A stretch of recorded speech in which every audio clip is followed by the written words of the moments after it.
This is Lips LA. Hey guys, it's Scott Lips, and welcome back to another exciting episode of Lip Service. On today's show, you're going to hear a great conversation I had with Brandon Boyd and Michael Einziger from Incubus. The guys just released a new EP, Trust Fall Side B. The band has been around for almost 30 years. Actually, next year will mark the 30th year anniversary. This is a great record they just released. Very exciting interview, actually. It's the first time I've ever had band members interview each other. So Brandon is actually interviewing Michael and vice versa. We're going to actually get to some fan questions. We got to some fan questions. Great guys, great album. Really excited. It was a great interview. I think you'll really enjoy it. So coming up in just a moment, the boys in Incubus, Brandon Boyd and Michael Einziger. Hey guys, well, welcome to the show. I'm very excited about today. We have the boys in Incubus. Brandon, as you know, you've been on the show quite a few times, but I'm really excited to have you guys interview each other today and talk about the new record. It's almost 30 years of you guys being together, which is incredible. I definitely want to talk about the new album, how you guys came to write it, obviously life in quarantine. The new EP is actually called Trust Fall Side B. Side A came out about 5 years ago. So Mikey and Brandon, I'd love you guys to take it away and get into it, and I'll interject here and there to play a couple tracks from the album. But more or less, this is like the old interview magazine style show where you guys will actually interview each other about what's going on, your life in quarantine, and the album. Take it away, guys. Nice. What's up, Mike? Hi, Brandon. How are you? Where are you? I'm in Indiana Jones's cavern of Doom? Temple of Doom. As you can see from the secret. Wait, where is it? The stone. Oh, right. The stone. So if I come to your house with a whip and like a revolver, I should go towards that. That's the thing I'd want to steal. That's the thing you'd want to steal, and that's the thing that if you removed it, everything would start, like the ceiling would start falling and all that. A giant boulder. That's what happens when you corridor. Yeah, that's what happens when you take the one thing that Nice. is the most desired thing in the room. Anyway, where are you? You're outside on a deck in a wildlife preserve, right? No, I'm actually in my toilet, but this is one of those cool Zoom backgrounds. I see. They're starting to look very realistic. Sweet. Fantastic. It's very relaxing where you are right now. You know, I gotta say, it is pretty relaxing. I feel incredibly lucky to be where I am during this whole situation, and I know that you're in good hands, so to speak, as well. I have so many friends that live in New York, and people in Chicago, and people who, you know, live in apartments in big cities where most of the time they live there, and sometimes they've chosen to live in those places because the city is like their home, and they get to walk around and experience it like that. It's so, just couldn't be more different right now. It's such a strange time, but I'm stoked that we're able to like still make music. We can't perform live music for people at this moment, but we will get there. You know, I'm hoping that sooner than later we're going to be able to get into the band room and maybe start live streaming. I think people would enjoy that. Yep. That'll be fun. Yep. I have a question for you. I wrote down some questions. I tried to be like pro. Nice. You want to see pro Brandon real quick? Yes. So Mike, we just did that acoustic version of Agoraphobia. And so boys and girls, Michael and I recorded via sort of MP3 file. Michael did an acoustic version of Agoraphobia, and then I sang the vocal at my house. And I'm going to make that available to you guys soon, hopefully sooner than later. But it made me think about how ambitious and adventurous the musicianship was on that album, A Crow Left to the Murder, which came out in 2003. And I started thinking about the consequences of how ambitious the musicianship was, to the point where like you had to have like surgery on your arm. And well, I was thinking about it because I don't think anybody really knows this, but I had my septum corrected in December, right when we came home from tour, like 4 days after we came home from the Make Yourself tour. I went in and they put me to sleep, and they like re-broke my nose and fixed my septum, which had been really damaged from breaking my nose as a kid. And this whole time while I've been recovering, I've been thinking about you and recovering with your wrist and stuff like that. And I guess I was wondering how it has affected your process over the years of like writing and performing every night and things like that. Well, yeah, I mean, it definitely threw a wrench into my, this was like back in 2000, I think 6 or 7, sometime around then. So it's quite a while ago now, 13, 14 years ago, that I got carpal tunnel, for those who don't know. And that's an injury to my left wrist, which is like, the hand that I use for fretting notes. And yeah, well, there's it wasn't so clear to me then, but there's a very clear progression of how it happened, which was basically that in the early days, I didn't have when we first started touring, when we first started playing shows, like kind of for real playing shows, I didn't even have a backup guitar. And so, or if I did break a string, like I didn't have like a guitar tech or anybody like that to like help me. So if I broke a string during a show, like everything kind of either had to stop or I had to like replace the string while the show was happening. And I didn't want that to happen. So I started playing heavier and heavier and heavier gauge strings until I stopped breaking them. Oh my God. I didn't even think about that. Of course. So at one point I was playing like these really, really heavy gauge strings. And they felt really good too. Like they sounded awesome. For playing heavier music, it was really cool because like it just felt like, almost felt like I was playing a bass. My strings were so thick, but like they didn't break, and that was done sort of by necessity. And then at that point, when I got used to that, playing anybody else's guitar that had like normal size strings felt like I was playing a toy. It like felt like rubber bands to me. So I got used to that. I didn't realize how badly I was like damaging my wrist. And then over years, I just got used to playing those heavy strings and I kept playing them. So over time, when I did get, endorsements and that type of thing, and, as many guitars as I wanted or whatever, and I had techs like setting my equipment up and tuning my guitars and all that, I still kept playing those heavy strings. And then over time, it damaged, my wrist, and it caught up with me around 2006 or 7 or whenever that was. Yeah. So by that point, I got to a point, I remember we were in Europe and I was like, I literally can't even press down on a fret anymore. Like I remember that show in Germany that we played. We were like 3/4 of the way through a concert in front of like 6,000 people. And I looked over at you and I remember it was really gnarly. You were like hugging the neck of your guitar, trying to make a chord. And I was like, something. Yeah, it sucked. It was awful. And I felt for you, man. And it's like anytime I would press down on the strings, like it would send a shock through my wrist, the way that like the same way you do like when you hit your funny bone, like on your elbow, and it's like, that's how it felt to like press down. And it was so awful. Crazy. So yeah. So anyway, I ruined my wrist at that time. But it also ended up being like a very productive time for me when I couldn't play. I had to recover, I should have taken a lot longer to recover than we did, but we were kind of like right in the middle of a lot of Incubus related stuff. And everyone was like really itching to get back out. And there was a lot of pressure coming from managers and record labels and stuff like that at the time. So I definitely started playing and touring again way too early, but I did, take some time to recover, a few months. And during that time, is when I started playing piano more during that time. I started learning more about music, and it was an interesting time where I just sort of widened what I was doing and changed it a bit. And it was quite fun because it sort of took a negative situation and turned it into something positive.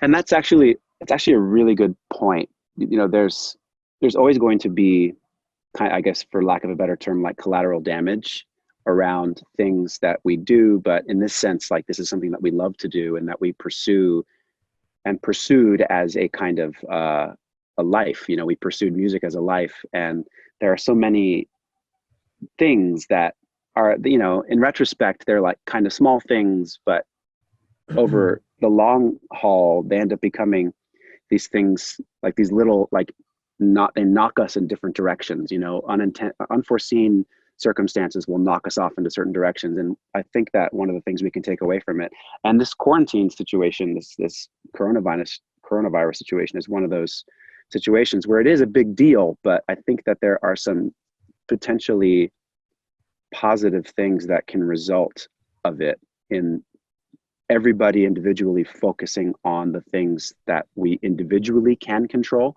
because it's this huge thing happening that is seemingly out of our control, and everyone's kind of panicking about it, like, what are we going to do, and when is things going to return to normal, blah blah blah.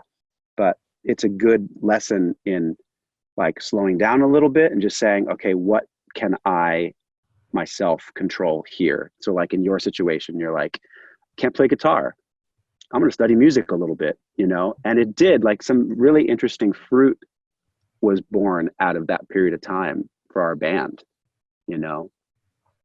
At least Yeah. I remember it as such. I remember it being hard because we were worried about you and everything, but Yeah. Well, and you know, over time, at least as far as like my wrist is concerned, it's like, you know, it pretty much went back to normal after. It just took probably a year or two. You know, it got to the point, you know, relatively quickly where it just wasn't really like, stopped really figuring into like my process, and, you know, like I just sort of like forgot about it at a certain point. So, well, long story short, the version of agoraphobia that sparked this part of the conversation sounds really cool. I'm really stoked that we did it. And it seems like a weirdly appropriate song for right now. Yeah, so. I was listening to it right before we did it. I remember texting you and being like, saying like, the lyrics to this song are like frighteningly relevant right now. You know, listening to it and being like, wow, this is what a crazy time this is right now. And you know, I'm hopeful that you know, things will return to, I mean, normal is a relative term. I don't think it'll ever go back to the way that it was, because how can it, you know, like, we're gonna carry this experience with us moving forward, and everything, not everything, but lots of things I think will just be seen differently. Pandemics have a tendency to shift global directionality. I was reading about the 1918 Spanish flu, and it was, you know, orders of magnitude worse than this. Granted, we didn't have a lot of the same technologies and information that we had today back then, so of course it was going to be worse, but this will undoubtedly shift the way that earthlings operate. I think that another interesting takeaway might be personal hygiene and personal responsibility, I think, which I'm actually really happy about. You know, when we travel as a band, we go all over the world to play concerts, and I'm very much hoping that the world returns to some semblance of normal, in the sense that we are still able to do that. But something that I've always noticed especially when we go through Asia and like Southeast Asia, and through airports and out in public, like half the people you see were wearing masks. This was like for as long as we've been traveling.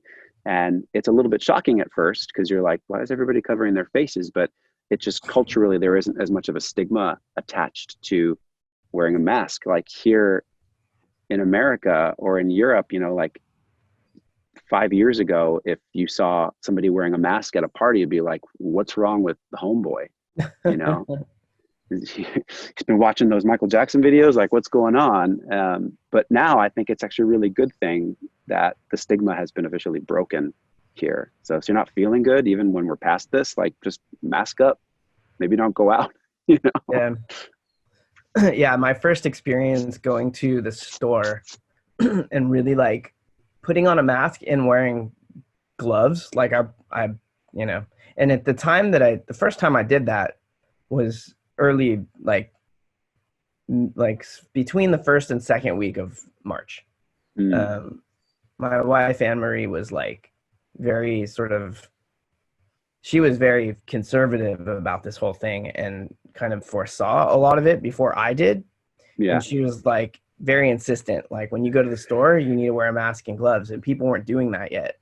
She has a And background in chemistry and biology, right? So she has yeah, an and understanding of how microbes work. she knew Germs. she was really closely tracking what had been going on in China, like all the Yeah. way back in like December and January. She was talking about it, and so um, I put on a mask and put on gloves and went to the store, and I felt really self-conscious about it because no one else was wearing it.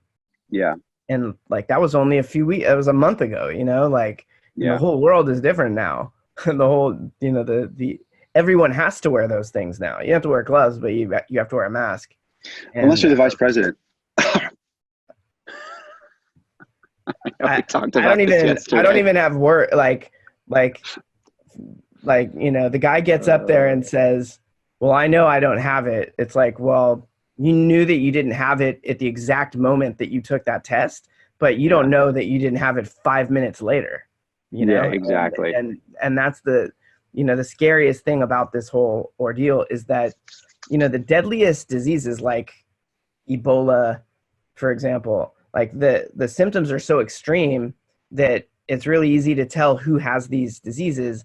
And when you can tell who has them, they're much easier to contain. But this one, a lot of people are not even symptomatic, or their symptoms are very hard to tell or hard to see. So hard to know that the people who have it don't even know that they have it necessarily. So Right.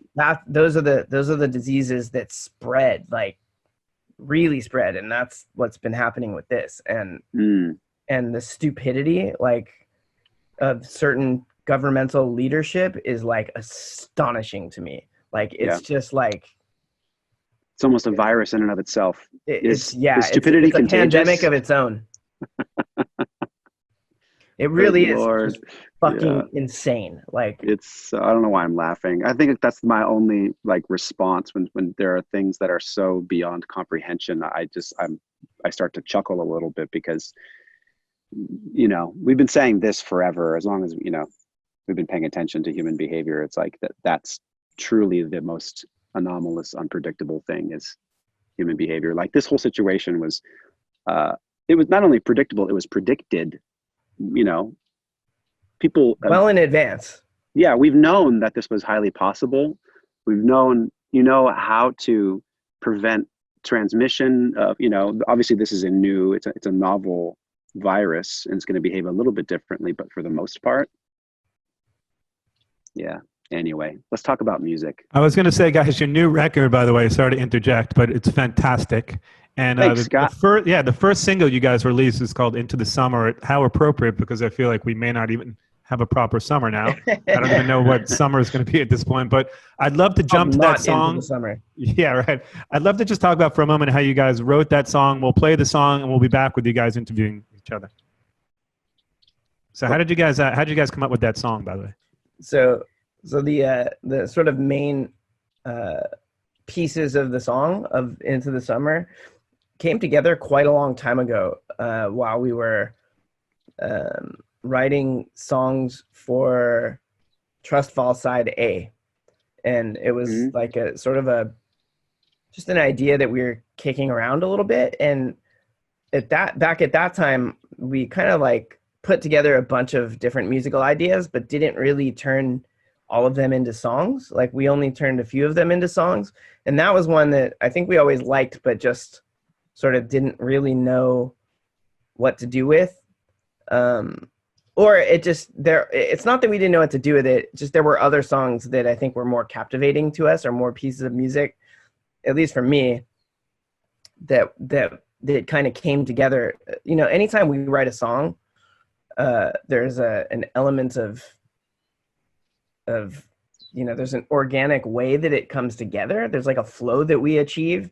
And if it's too burdensome, it just doesn't come together. And so I think that, like, with that one, at that time, it just didn't come together in the way that maybe some of the others did. But then later on, more recently, when we started kind of like, playing musical telephone the way that we do when we start working on songs, that one kind of came back into our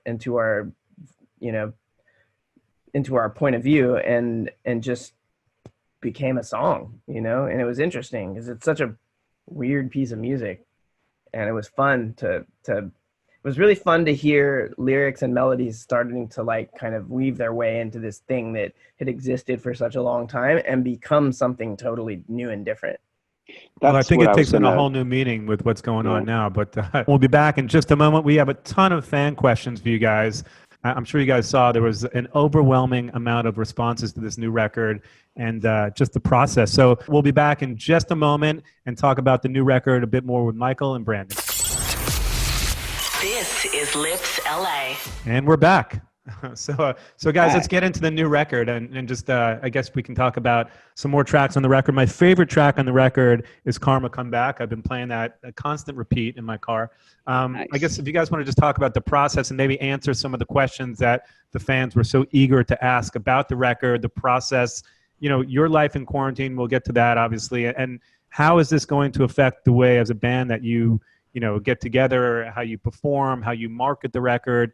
There's so much uncertainty in the future. It'd be great to know like your thoughts on moving forward with the band and the record. Yeah.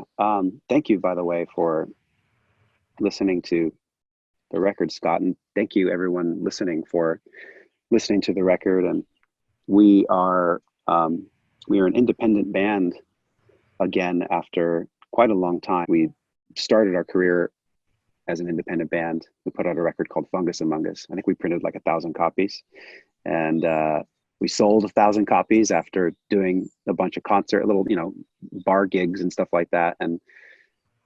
But we spent the majority of our career signed to major record labels, which was very fruitful for us, and it was very educational as well. But we came into this new period of our career questioning whether or not being signed to a major label was going to be the right thing for us. And we concluded that we were going to give it a go independently. So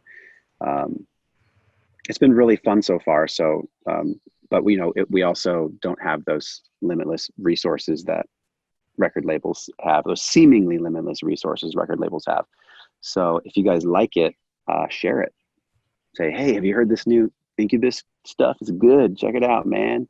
Check it out, dude, bro. It's cool. But what was the question? Karma Come Back. We're talking about the process of the record. And by the way, congratulations, because the record about 2 weeks ago was #1 on the rock charts on iTunes, which is an incredible feat with what's going on now in music. So kudos to you guys for having the #1 record on the rock charts. So thanks, man. Yeah. Yeah. Well, with that in particular, that song Karma Come Back, it started with, as many of our songs start, but it was much heavier, like all the way through. It was more kind of, I suppose, a traditional Incubus rock song. And a lot of the melodies that you hear emerged around that. And then we tried on a bunch of different, you know, outfits for the song, so to speak. And, you know, we like to kind of run the spectrum as far as ways a song can be presented when we're in the band room together.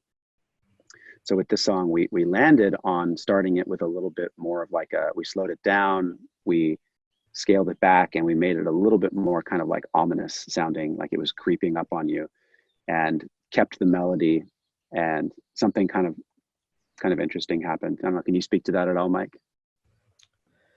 I mean, the thing that I can say about it is that it, you know, that like I said earlier, there's like this state of flow that we kind of get into when something's working, and that was one of those songs that just came together in that way. Like everything fit together, and it was one of those, you know, we've written many songs like this, and I guess, you know, when did we write that song? When was that put together? Was that 2019?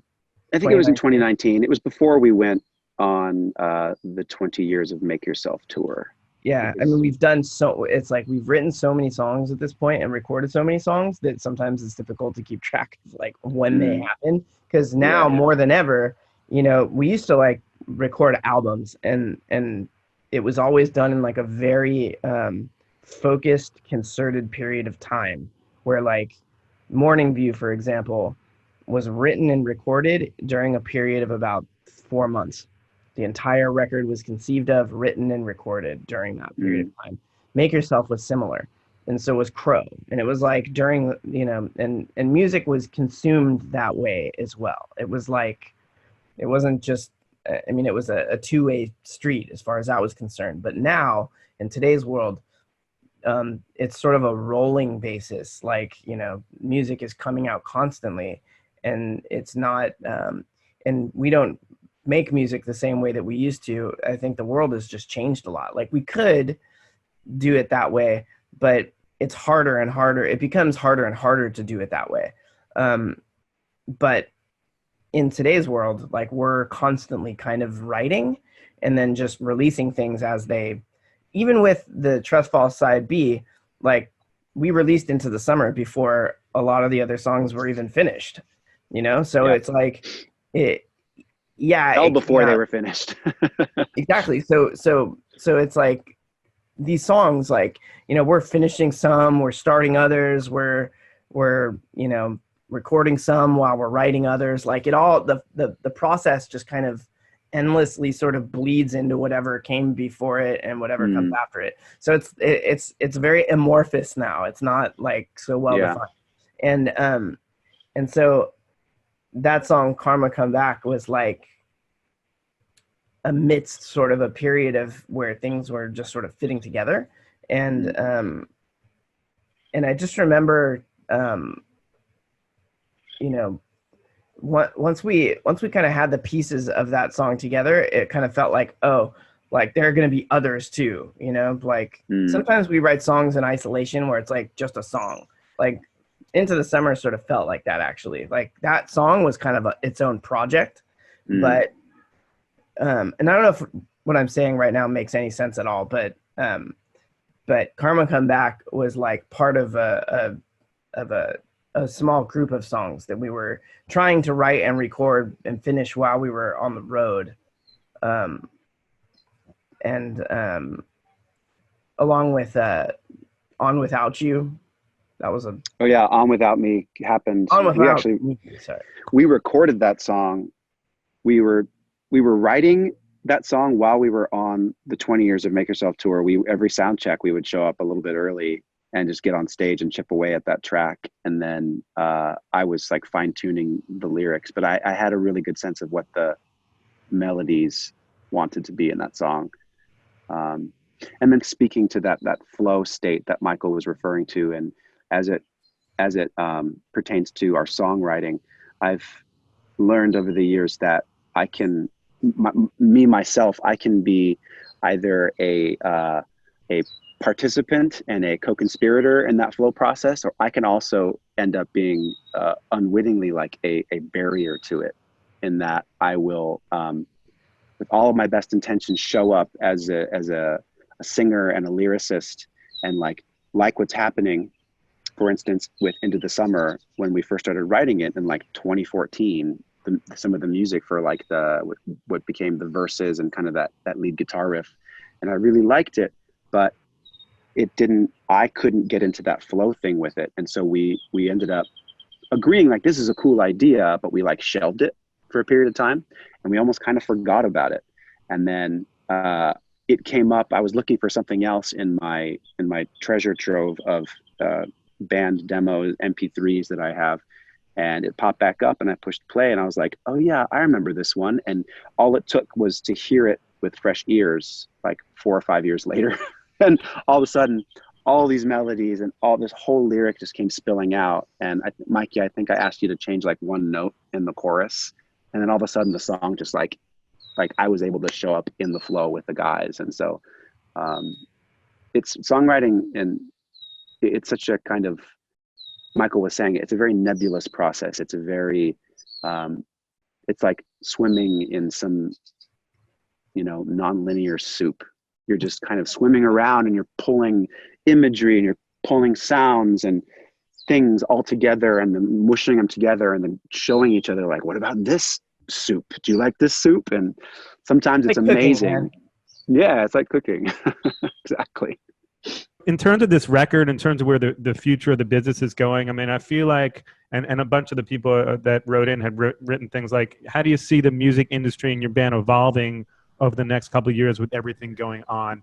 So obviously we're in a very undetermined time of what's happening in culture. I think talking about live music, maybe fall 2021 at this point. A lot of bands are taking to things like Instagram, and they're doing live concerts. The Post Malone thing from his house is actually fairly cool. And everyone's sort of evolving and changing. So what do you think in terms of you guys and yourself and Mikey, in terms of like, where do you see the band evolving over the next couple of years with everything going on? That's actually one of the fan questions too, which I really liked. The short answer is we don't really know, because we don't know. The landscape is still sort of unfolding before us. And I think it would be premature to hang our hat definitively on any one methodology. You know what I mean? I think that it makes sense for us to remain once again, in a kind of, in a liminal state, in a kind of in-between state, but be very ready as musicians and as artists to adapt. And I think that's something that we're actually good at as a band. We have a preferred methodology, which people have been observing and hopefully enjoying over the past almost 30 years. And that methodology is we write music and we record it and we put it out, and then we go on tour and we show up and we sing and play our hearts out, and people show up and they sing their hearts out with us and they dance ecstatically. And that's an amazing thing. That's something to me that could never really get old. He's back. But as far as the current situation, you're right. I don't see any concerts happening in the short term, live concerts. It seems like the last place that anybody in their right mind would go, which sucks, but that's just the reality that we're faced with today, taking care of ourselves and our immediate families around us, doing little things that we can to try and be of service to our community. For instance, we just did this campaign with the launch of Trust Fall Side B last week, and we were able to raise a big old pile of cash for a charity called No Kid Hungry, which it basically buys meals for underserved kids in areas where these kids, their main source of food was like public school. A lot of kids are finding all of their meals, sometimes 3 meals a day at school. And so, we're doing what we can as a creative outfit to be of service like that as well. But as far as playing and writing music and stuff like that, what we're focusing on right now is maybe breaking our very tight quarantine that we've had, and in the coming weeks, like actually getting together in the band room and writing and maybe live streaming from the band room and doing some concerts from there.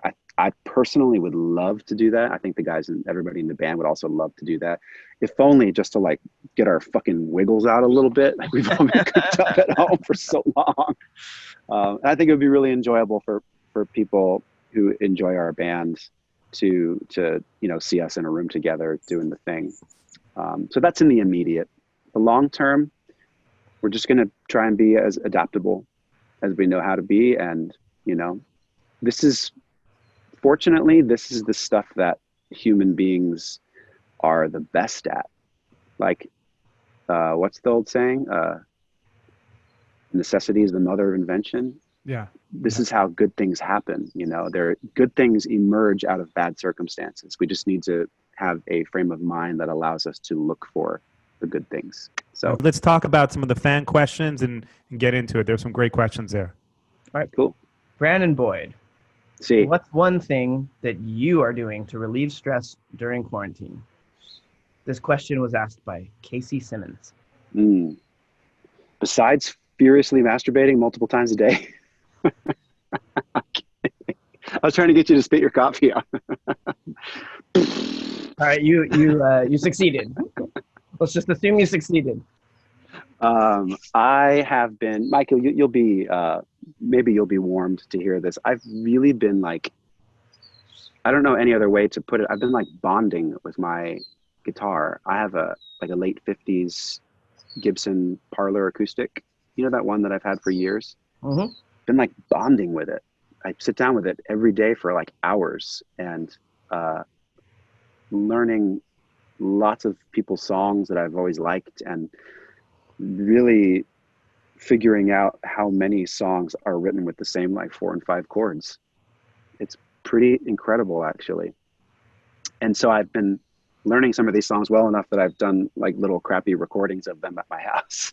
I'll send you a couple today. I've been having a lot of fun with it. Hey, there's always a new way to discover music. That's the great thing about it, is that it's endless and you can literally do that for the rest of your life. It's so much fun. And I've always known this too. It's one of the reasons why I'm continually fascinated by music, both listening to it, but also attempting to make it, is that it feels like it's tickling your brain and your spirit at the same time. Like there's something in my brain that's like, yes, this. Right. Now your turn. What about you? You were telling me the other day that you were like, I was going to say, what are you doing to relieve the stress of quarantine? You were talking about like perfecting a pad thai recipe the other day. Yeah. So as part of the sort of stocking up on food and we try not to go to the store ever if we don't have to. And Anne Marie, my wife, she accidentally ordered like a case of like 12 packages of pad thai noodles. So we were like, all right, well, we have to eat these now, because we ordered all these noodles. And I think I'm on like the 7th or 8th time I've made it now. Yeah. Awesome. And number one, I love pad thai. And I've gotten really good at making it. And I want to taste it. And it's like, and you'll appreciate this, Brandon. Actually, there's a meal that we eat a lot while we're on tour. It's just like greens, like, either kale or spinach, sauteed with like, olive oil, maybe a little bit of garlic, some brown rice, and maybe some ground turkey or some type of protein. Yeah. And so I just like, I always love eating that also. So I've figured out how to recreate that exactly the way that we do it on tour. It's making me hungry. Yeah, like it's really good. Like I'll eat that meal every day, I'll eat that every day too. That sounds and so delicious. I kept seeing your like I would see it being brought to you every day, and I would be like, I want to eat that. Right. It's good, right? It's just so simple. It's just like simple, fancy caveman food. Yeah, I know how to make it now exactly like to the T, exactly the way that we eat it on the road. So, hey, that's awesome. I can whip it up for us while we're on the road next time. That would be rad. Okay, I got a question. Someone's asking, tell us about the process of recording the song Paper Cuts together. That's from Mary Acosta 87. Hi, Mary Acosta. So, Brandon, you and I were spending time in this little house in Venice. It was like in the middle of the street. It's like, I remember I always used to think of the song Our House in the middle of our street, because it was a house literally in the middle of the street. Like it was on like a little island in the middle of the street. And it was this weird sort of funky house when do you think that house was built? It was one of the early Venice bungalows, they call them. So it probably would have been sometime between the 20s and the 40s. The house was so old, it was like crooked. The floors were crooked. The walls were sideways. It was just dripping with personality and probably lots of mold too, but continue. It was built like in sections. And so like each section was like a different level than the other. But there was this little old beat up, like upright piano, against one of the walls. And we would go in there and write music. And a lot of times, I'd bring an acoustic guitar or whatever, but then I had written this, just set of chords on the piano, and we decided to record, we do this all the time when we're writing. We make little voice notes with our cell phones, with our iPhones. And in this particular case with Paper Cuts, that recording is actually in that rickety old house with that crappy little piano. it just sounded good and it had like a cool, set of characteristics. And, I believe that, and Brandon, correct me if I'm wrong, that was you just, recording your ideas on top of the piano that we recorded that day. And, Yeah.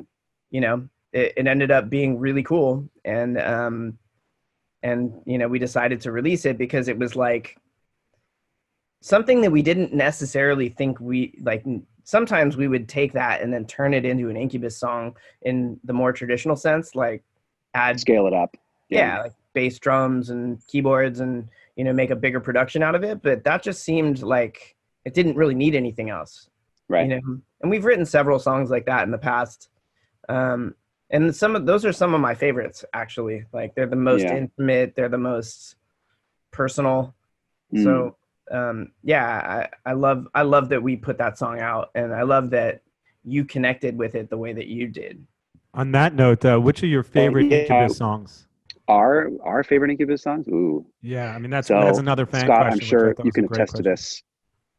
Scott, I'm sure you can attest to this when people would ask you like what your favorite stuff of your own work is, and if you ask most artists, it's usually what they just wrote or what they're writing currently.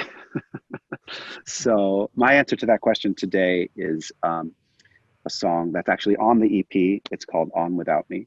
It was the last track that we wrote for this record, and I was talking about it a little bit earlier, but we wrote it while we were on tour this past fall for the 20 Years of Make Yourself tour.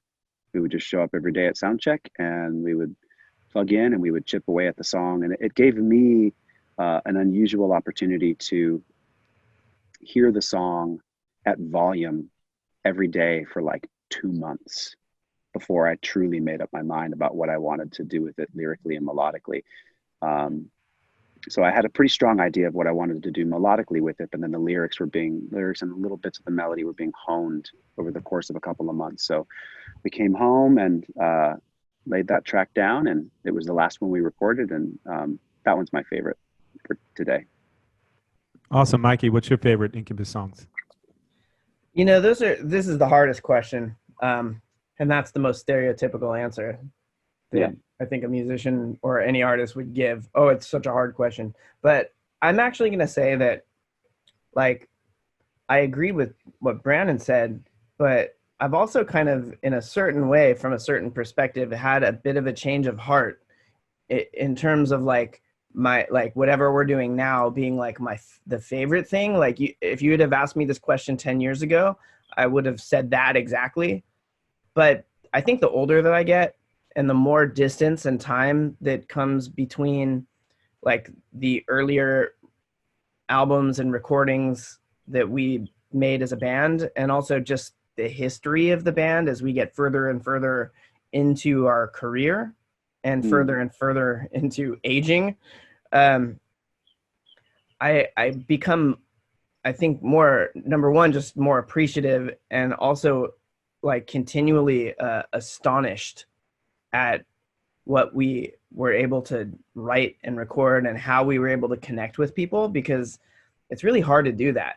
There's so much noise in the world. There's just so much of everything, good things, bad things, whatever, blah, blah, blah things. Like they're just so much of everything. And to like actually find your own little space in there to connect with people is like a rare, beautiful thing. And so I think that the question of what my favorite Incubus song, it's like it now kind of becomes more intertwined with, instead of just being like my like opinion about that, like I'm also thinking about what it means to like what music means to the people who listen to it. Like that figures into it too for me. So I don't know. Like I think maybe I could pick something really old that is like meaningful, and then also something new. Like Paper Cuts is not new at all, but it's a song on this group of songs that I like really admire. Like I really admire that song because of how vulnerable it is. It's like this little thing that, like it stands on its own, but it's like it's fragile, and then you know, I'll just go ahead and say like the whole album of Morning View was like something that shouldn't have worked. Like a bunch of young kids, you know, renting a huge house and totally defying like the record label and all the people that we worked with, our manager, everybody at the time was like, that's a bad idea. Don't do that. But we did it anyway. And it was actually like the most, like one of the most important records to the people who love our music. It was our most successful record as far as like the sales part is concerned, but that record really connected with people. And I'm proud of that. So anyway, sorry, that's well a long-winded answer, but Yeah. Mikey, do you remember when we finished Morning View? We joked about so much during the process. We joked how the record label and our management at the time was like, "This is a bad idea." Fucking off for 4 months and going surfing and getting stoned, and they didn't think we were going to get anything done. And we turned in the record early. it's a true story. Yeah, we're like, take this. We actually rented that place for 6 months. And we had 6 months to get the song to get the album done, and we did it in 4 months. And so it was like one of these things where again, ahead of schedule and below budget. I don't know about the below budget part actually. Well, congratulations, guys, right. on nearly 30 years together. Next year is going to be your 30th year together, I believe. Any special plans? Like, is there going to be a live stream concert we should know about, or anything you've been thinking about that far ahead in advance? I mean, I think all of us are super excited about the idea of, playing Morning View because it's such a fun album to play. And It'll be 20-year anniversary of Morning View in 2021. Yeah. Yeah. And it's really an example of us kind of like, I think, finding our feet as a band, like really in a profound way. So, we'd love to be able to do all kinds of stuff, but we'll see what the world allows us to do. That's awesome. Well, listen, it's an incredible record, Trust Falls Side B. Everyone go out, check out the record.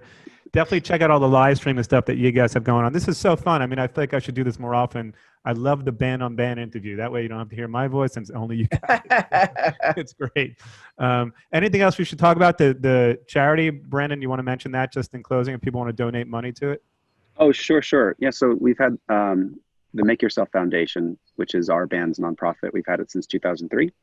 And most of our hardcore listeners out there are well aware of it, as so many of you have made incredible donations of both money and time to this nonprofit. And so what we do is we fundraise, and then we do grants to other nonprofits. So if anybody's interested, they can go to makeyourselffoundation.org. Awesome. Well, this was such a pleasure, guys. So much fun. I really appreciate you guys coming on. Brandon, it's great to see you as always. I hope when this is all over, we'll get to hang out, because either I'm seeing you in passing like I did last time for like 30 seconds, or now it's over Zoom, which isn't really as personal. We're better friends than that. So we'll definitely, I'm excited for this to all be behind us. And I'm excited for this year for you guys, next year, and everything going on. Congratulations on the #1 record and such an awesome record. Mikey, Brandon, great to see you guys. Likewise, man. Scott. Thanks for having us. All right, guys. Be well, and I'll speak to you soon. And pick up Trust Falls Side B. All right, guys. See you soon. Bye, Scott. Bye, Mike. Bye, guys. Bye, Brandon. You're listening to Lips LA with Scott Lips.